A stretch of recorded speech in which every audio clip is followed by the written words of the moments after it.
हकीम शहजाद का सॉफ्टवेयर ऐसा अपडेट हुआ जो कि बिल्कुल खिलाफे तवक्को था।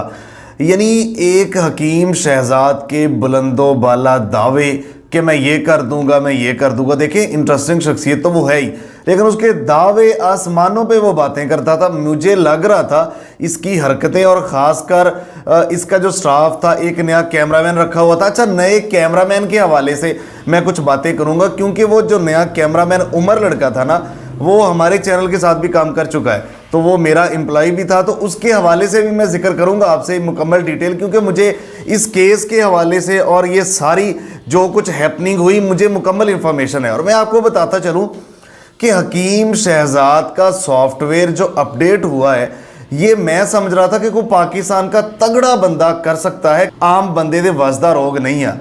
लेकिन यार, एक एसडीओ जो कि 12वें 14वें या 16वें ग्रेड का एक एसडीओ उठा और उसने वहाँ पे ऐसा हमला किया इनके दवाखाने पे, वो अपने गन्ने शन्ने लेके साथ बंदे, और हकीम शहजाद की ऐसी हवा निकाली जिसका पाकिस्तानी तवक्को ही नहीं कर रहे थे। देखिए, बाकी सारा कुछ तो छोड़ दें यार, आप इतनी बड़ी बड़ी बातें कर रहे हैं, तो जब मौका आता है तो फिर वो प्रेशर भी बर्दाश्त करें ना, वो हैंडल करें। आप एक फायर की आवाज़ सुन के ऐसे डर रहे हैं, कांप रहे हैं। फायर की आवाज़ सुन के आप कहते हो मतलब आप डर रहे हैं, ये क्या है? और उसके बाद फिर आप हाथ जोड़ के माफ़ी मांग रहे हैं। एक दफ़ा नहीं, पहले आपने अपने कैमरा चलवा के माफ़ी मांगी, वो फिर एसडीओ खुद खड़ा हुआ और उसने खड़े होके आपसे माफ़ी मंगवाई, कहा कि मेरे कैमरे में माफ़ी मांगे, और उस कैमरे में भी माफ़ी मांग रहे, और भी कैमरे चल रहे, सब में आप माफ़ियाँ मांग रहे हैं। और उसने कहा कि क्यों माफ़ी मांग रहे हैं बताओ मुझे, और अपने कैमरामैन को फारिग करो। और इसने वो भी फारिग किया और वहाँ माफ़ी मांगी, और वहाँ उसको गाली कैमरामैन को निकाल रहा है। और उसके साथ साथ बताऊं कि वो जो एसडीओ साहब हैं, वापटा के एक एसडीओ है, तो क्या है, कोई फंदे खान इतना आ गया था कि आप फिर कांप रहे थे। एसडीओ साहब ने इसको इसकी कुर्सी से उतारा कान से पकड़ के, और इसकी मेन कुर्सी दवाखाने की कुर्सी पे बैठा हुआ, टांग पे टांग रख के, सामने राइफल रखी हुई है, वो भी सामने नजर आ रही है। मैं तो ब्लर करके दूसरे फ्रेम में दिखाऊंगा, वो भी नजर आ रही है। और हकीम शहजाद हाथ जोड़ के घुटने पकड़ के माफिया मांग रहा है। तो मैं हैरान हूं कि आप फिर इतनी बड़ी बड़ी बातें ना करें।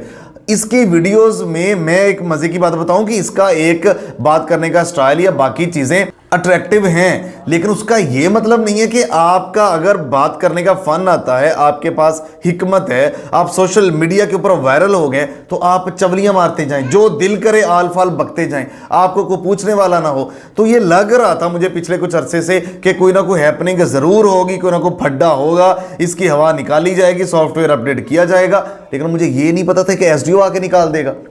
अच्छा, अब सूरत हाल ये हुई कि इसका जब ये कैमरामैन उमर इन्होंने रखा, तो ये उमर चूंकि एक गरीब लड़का है, पढ़ा लिखा है नहीं, लेकिन सोशल मीडिया का इस्तेमाल करना जानता है। स्नैक वीडियो के ऊपर लाइव भी आता रहा है, लाइव होस्टिंग करता रहा है, पैसे कमाता रहा है, गरीब लड़का है, मेरे साथ भी काम करता रहा है, प्रैंक्स वगैरह मजाइया फनी है ना। इसको डेली मुझे पूरा लेक्चर देना पड़ता था, एक एक चीज़ मुकम्मल समझा के कि आपने ऐसे ऐसे करना है, उसके ऊपर वो परफॉर्म करता था।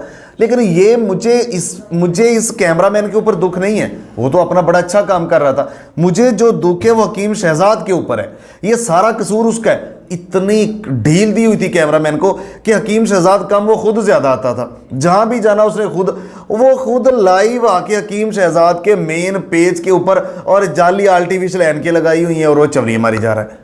यार, आप कम से कम आपने वो एम्प्लॉय रखा हुआ है तो आप उसको पॉलिश तो करें ना। मेरे पास जब आया था, इसको इतना पता ही नहीं था यूट्यूब के मुतालिक या दूसरी, और मैंने बहुत सारा पॉलिश किया। आपके पास आ रहा है तो आप उसको समझाएं कि आपको किस तरह का काम रिक्वायर्ड है। ये लड़का गरीब था, लेकिन आपने इसकी वागें खुली कर दी, और उसने, मुझे लग रहा था ये मरवाएगा, लेकिन आपने मरवाया ऐसा, आपको पानी पीना भी नहीं नसीब हो रहा था, फिर फौरी उसको निकाल दिया। अब वो इतना अभी भी लॉयल है उनके साथ। मैंने उसको कहा कि यार बताएं क्या क्या, वो आपके खिलाफ बात करना ही नहीं चाहता। उसने कहा कि बॉस मेरे सब कुछ है, मैं नमक हराम ही नहीं कर सकता, मैं नहीं उनके खिलाफ बात करूंगा। वो अभी भी इतना लॉयल है आपके साथ। अच्छा, सूरत हाल क्या हुई? सूरत हाल ये हुई कि एसडीओ ऑफिस में ये गए हैं, कैमरामैन साहब चूंकि जहां भी जाते वीडियो बनाई, उन्होंने वीडियो रिकॉर्ड करके पीछे आल फाल ऐसा बक दिया एसडीओ के खिलाफ, जो कि आम शख्सियत के खिलाफ आप कह ही नहीं सकते। वो सारा कुछ उसने बक दिया। जब वो वीडियो वायरल हुई तो एसडीओ साहब, अच्छा फिर अगली बात, एसडीओ साहब भी कोई ऐसा तगड़ा था, अपने दोस्तों यारों को लिया, गाड़ियां ली, गन्ने शन्ने ली, हमलावर हो गए। वहां पे ऐसी फायरिंग हुई। दूसरी फ्रेम में देखें, हकीम साहब और मुलाजमिन कांप रहे, उन्होंने दवाखाने के अंदर से मुलाजमिन को धक्के दे के बाहर निकाल दिया। निकालने के बाद हकीम साहब को कहा कि बैठे आप। अब बैठने के बाद उसकी चेयर छोड़ के वहाँ बैठे हैं, उसके बाद सारा कुछ मुआजरत माफ़ियाँ घुटने छुटने पकड़ के सारा कुछ हो गया। तो सियाने कहते होंगे आ कि बोल अपना उन्ना क रखो कि कल नूं अगर कोई बुरा टाइम आ जाए तो तुहानूं शर्मिंदगी का सामना ना करना पवे। ये हकीम साहब के साथ हुआ है। अब देखते हैं कि इस हैपनिंग के बाद, इस हमले के बाद, इस अपनी तारीखी हिस्ट्री की तारीखी बेइज्जती के बाद, अपना सॉफ्टवेयर अपडेट करवाने के बाद अब नेक्स्ट टाइम वो बी केयरफुल हो जाएंगे, अपने मुलाजमीन पर नज़र भी रखेंगे और काम करते हुए कम से कम लैंग्वेज जो ये ज़ुबान है, इस ज़ुबान के ऊपर वो कंट्रोल रखेंगे। मिलते एक नए प्रोग्राम के साथ, तब तक के लिए अल्लाह निगहबान। पाकिस्तान हमेशा जिंदाबाद।